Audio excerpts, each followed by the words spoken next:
और हमारे जैसे भिखमंगों को तो कोई संत भी नहीं मानता, तो हमारे पास तो कुछ है नहीं। जिसके पास कुछ नहीं है वही संत है। मुझे जरूरत में क्यों जाऊं किसी राज दरबार को, तो मैंने सीखे नहीं कायदे राजा की अगवानी के। राजा है इस देश की प्रजा। बहुत आपने अच्छा प्रश्न किया। और कई बार लोग समाज में संत माने उसको समझते हैं जो निष्क्रिय हो, जो समाज में होती हुई विसंगतियों को देखता रहे। आज दुर्भाग्य यह है कि संत शब्द को लेकर अतिरेक है। एक और तो संतों की परिभाषा आज यह है कि जिनके पास बड़ी बड़ी गाड़ियां हैं, बड़े बड़े आश्रम हैं, जिनके पास बड़े बड़े एफडीआर्स हैं, वो संत है। और हमारे जैसे भिखमंगों को तो कोई संत भी नहीं मानता, तो हमारे पास तो कुछ है नहीं। भटक नंग गिरधारी। तो ये जो आज संत की परिभाषा हो गई है, और फिर एक बात और जोड़ दी गई, संत किसी के संत सकारात्मक सोच करता है, वो कभी किसी बात में नकारात्मक सोचता ही नहीं। इसलिए संत को खराब शब्द है। सही प्रकार की समाज में जो प्रतिक्रिया और मार्गदर्शन करना चाहिए वो नहीं कर पा रहा है। इसलिए संत तो संत है, जिसके पास कुछ नहीं है वही संत है। और संत की परिभाषा 4 लाइन में मैं दे देता हूं कि संजा सांझ सकारे मेरी याद, संजा सांझ सकारे मेरी आरती आधी रात को,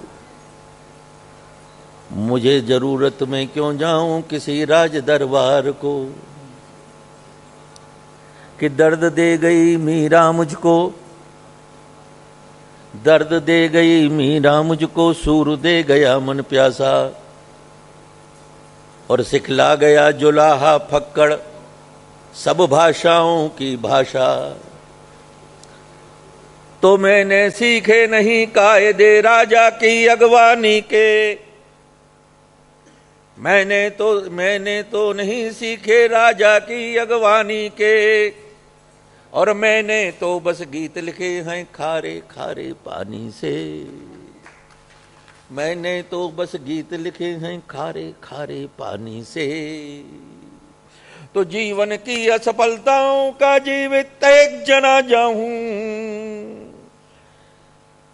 हम वो मल्लाह है जो किश्ती डुबो चले मझधार में, हमें जरूरत हम क्यों जाएं किसी राज दरबार में। तो राजेश संत की तो ये परिभाषा है। इसलिए हम नहीं डरते किसी से। अरे यार, अब भगवान से ही नहीं डरते तो आदमी से क्या डरेंगे? भगवान भी क्या करेगा? पाप पुण्य की तो फल देगा, उसके लिए हम तैयार हैं।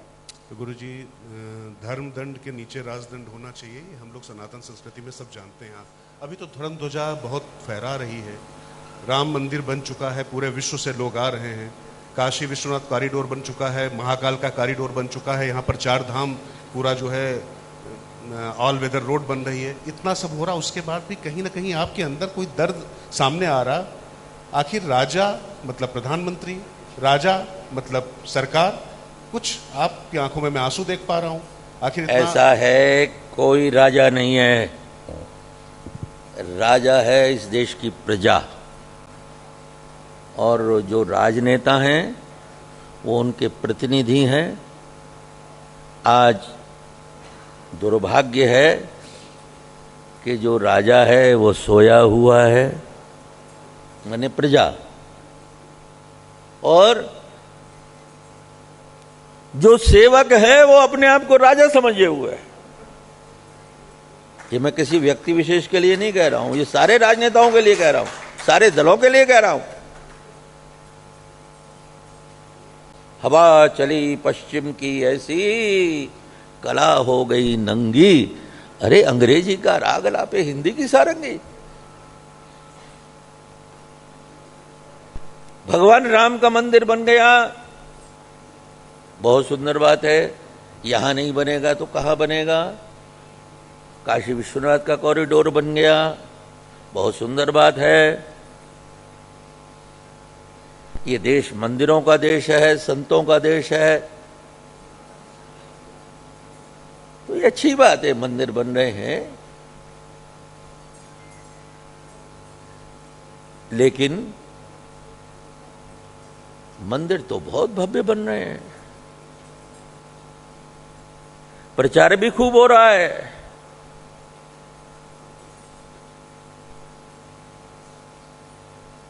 पत्रकारों का एक वर्ग जो है वो स्वर्णिम भारत भी दिखा रहा है,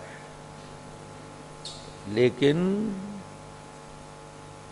शरीर बहुत स्वस्थ हो और उन अंदर की सूक्ष्म चेतना चली जाए तो वो शरीर मृतक हो जाता है। सब कुछ हो रहा है, लेकिन वही जो भारत की मूल आत्मा प्राण अध्यात्म है वो कहीं खोया हुआ है, उसको ढूंढने की जरूरत है। और जब तक वो नहीं मिलेगा तब तक भारत भारत नहीं है। भारत की पहचान अध्यात्म से है। सारे विश्व में अगर भगवान ने जन्म लिया तो केवल भारत में जन्म लिया।